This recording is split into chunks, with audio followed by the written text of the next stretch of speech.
साथियों नमस्कार, कैसे हैं आप सब लोग। मजामा केम छो कसा आइस। देखिए, एक प्रैक्टिकल प्रॉब्लम को जो है आज अपन डिस्कस करेंगे और आज अपन बात करने वाले हैं मिलावट कानून को लेकर के। कई बार ऐसा होता है कि जो फूड सेफ्टी ऑफिशियल हैं हमारे प्रेमाइसिस में आते हैं, सैंपल को ड्रॉ करते हैं, बट उनको कई बार ऐसा होता है कि सैंपल ड्रॉ करना नहीं आता है, जिसका परिणाम क्या होता है, सैंपल गॉट कंटेमिनेटेड। और जब सैंपल खराब होगा तो नुकसान किसका होगा, दुकानदार का। क्योंकि एनालिस्ट क्या बोलेगा, भाई ये सैंपल मिलावटी है, ये सैंपल सब स्टैंडर्ड है, या इसमें कुछ ऐसी प्रॉब्लम है जिस कारण इस कंसर्न फूड आर्टिकल को कंज्यूम नहीं कर सकता है कोई भी ह्यूमन बींग। क्लियर है बात ये। तो इसलिए हमें किन किन बातों का विशेषता ध्यान में रखना है जब कभी भी हम लोग कंटेस्ट कर रहे हैं एक मिलावट के मामले को। क्लियर हो गया अपने को। सबसे पहले आप लोग नोट डाउन कर लो एक महत्वपूर्ण जजमेंट है ऑनरेबल दिल्ली हाईकोर्ट का, जिसका नाम है एफएसओ। एफएसओ का मतलब क्या होता है, फूड सेफ्टी ऑफिसर, बनाम मनोज। मनोज किसी व्यक्ति विशेष का नाम हो गया। क्लियर हो गया अपने को। जजमेंट का डेट है 1/11/2025। इस केस में जो अक्यूज है वो है मनोज। मनोज बेसिकली एक फूड बिजनेस ऑपरेटर है। बहुत अच्छा नाम दे रखा है एक्ट ने इन लोगों को। जैसे अपन कहते हैं ना दुकानदार बढ़िया, ये लोग ये नहीं बोलते हैं, ये लोग कहते हैं कि भाई ये फूड बिजनेस ऑपरेटर है। क्लियर है। एक सम्मानजनक स्थिति दी है कानून ने कंसर्न वेंडर्स को। तो इसके दुकान पर जो है आ गए फूड सेफ्टी ऑफिसर और सैंपल ले गए, और सैंपल लिया काजू का, मतलब कमाल हो गया। तो काजू का सैंपल, अब जो सैंपल लिया उसको जांच के लिए भेजा, तो जो कंसर्न फूड एनालिस्ट है उसने अपनी रिपोर्ट जो है सौंपी। पर यहाँ पर एक बात ध्यान रखनी है कि सैंपल की जांच किस लेबोरेटरी ने करी। यह अधिकार है कानून में आरोपी को कि उसका सैंपल जांचेगा वो लेबोरेटरी जो कि एक्रेडिटेड है बाय एनएबीएल। ये नोट डाउन कर लो आप, कोई मजाक नहीं हो रहा है, और ये कानूनी अधिकार है, इसकी जानकारी आपको होनी चाहिए। तो क्या माना एनालिस्ट ने अपनी रिपोर्ट में कि जो ये कंसर्न फूड है ये अनसेफ है। ये अनसेफ क्यों हुआ, क्योंकि जो ये कंसर्न फूड था इसमें जांच के दौरान जो है कीड़े पाए गए। क्लियर है बात है। तो कुल मिला करके कीड़े खाने में भी लग सकते हैं, ये मोटी मोटी बात है। अब ये कीड़े जो है कैसे लगे इस बारे में अपन करते हैं स्पेसिफिक चर्चा। देखिए, जब ये रिपोर्ट मिली कंसर्ट विक्रेता को, उसने क्या करा, अपनी आपत्ति पेश करी बिफोर डीओ। डीओ क्या होता है, डेजिग्नेटेड ऑफिशियल। और इसने कहा कि मैं सैंपल की जांच कराना चाहता हूं फ्रॉम द रेफरल अथॉरिटी। तो अर्जी को जो है स्वीकार किया गया और सैंपल किया जांच के लिए आरएफएल में, मींस रेफरेंस फूड लेबोरेटरी में। वहां से भी आया कि सैंपल जो है अनसेफ है। पर एक बात ध्यान रखिएगा कि दोनों लेबोरेटरी की रिपोर्ट में वेरिएशंस था। ये बहुत इंपॉर्टेंट बात है। वेरिएशंस क्या था कि जब कंप्लेंट जो है फाइल हुई उससे पहले जो सैंपल प्रोसेस था उसमें कहीं भी नहीं आया कि कंसर्न सैंपल में जो है कीड़े हैं। ये फर्स्ट टाइम आया लेबोरेटरी एनालिसिस के अंदर। क्लियर है बात है।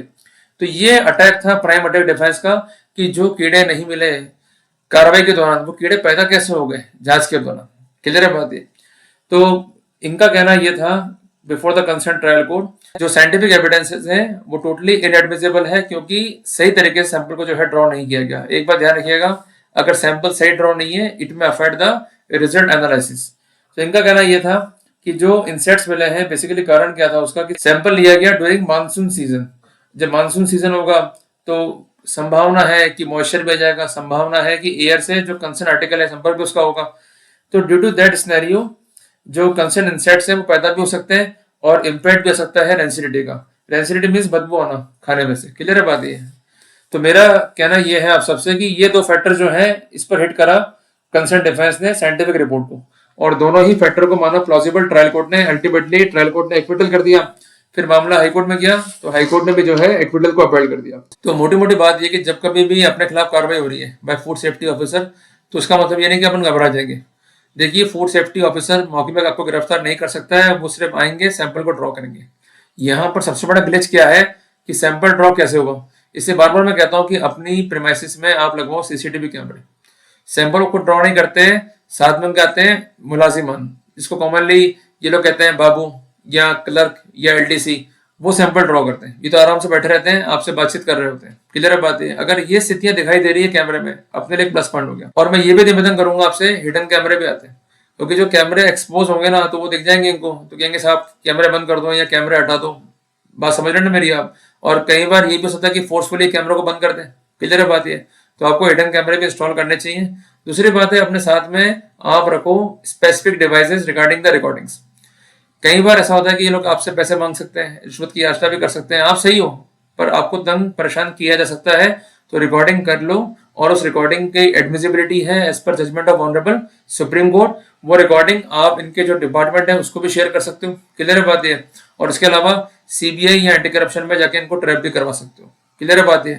सरकार या सरकार के मुलाजिमान हमारी हेल्प के लिए है, ना कि हमें ब्लैकमेल या एक्सटॉर्ट करने के लिए। इस बात का विशेष ध्यान रखना।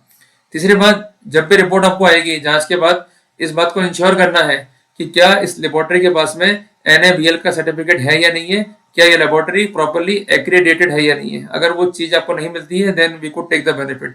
चौथी बात यह है कि जो कंसर्न लेबोरेटरी का एनालिसिस रिपोर्ट है, अगर उसको आप चैलेंज करना चाह रहे हैं तो आप चैलेंज कर सकते हैं, जिसके लिए आपको डीओ के समक्ष जो है आवेदन देना होगा। और उस आवेदन में सारी बातें लिखें आप कि बेईमानी कैसे हुई सैंपलिंग के अंदर और किस प्रकार जो है आपको हेरेसमेंट किया गया।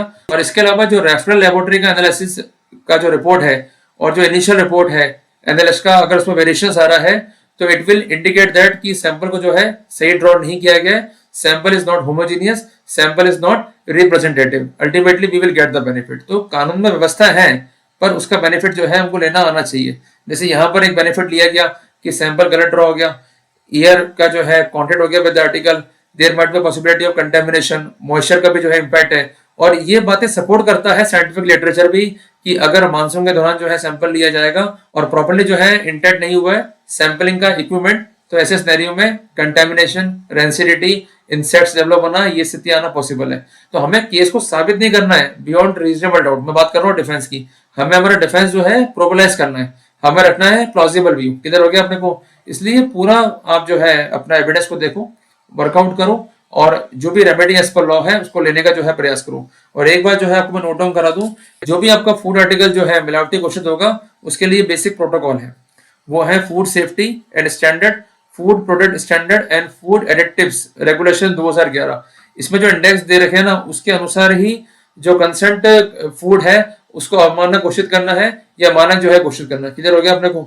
ये अपना पैरामीटर डेवलप नहीं कर सकते और जो मैनुअल काम में ले रहे हैं जांच के लिए वो मैनुअल भी सेंट्रल गवर्नमेंट के द्वारा नोटिफाइड होना चाहिए। अगर ये प्रोटोकॉल फॉलो नहीं हुए तो केस में क्या आएगा, crack, ultimately we could take the benefit. किधर हो गया अपने को। तो मैंने आसान भाषा में आपको टॉपिक क्लियर करने का जो है प्रयास किया। कोई भी क्वेरी आपकी है तो आप लिखिएगा कमेंट बॉक्स में, I will try to answer them as per my knowledge and capabilities. See in the next video, till then जय हिंद जय भारत।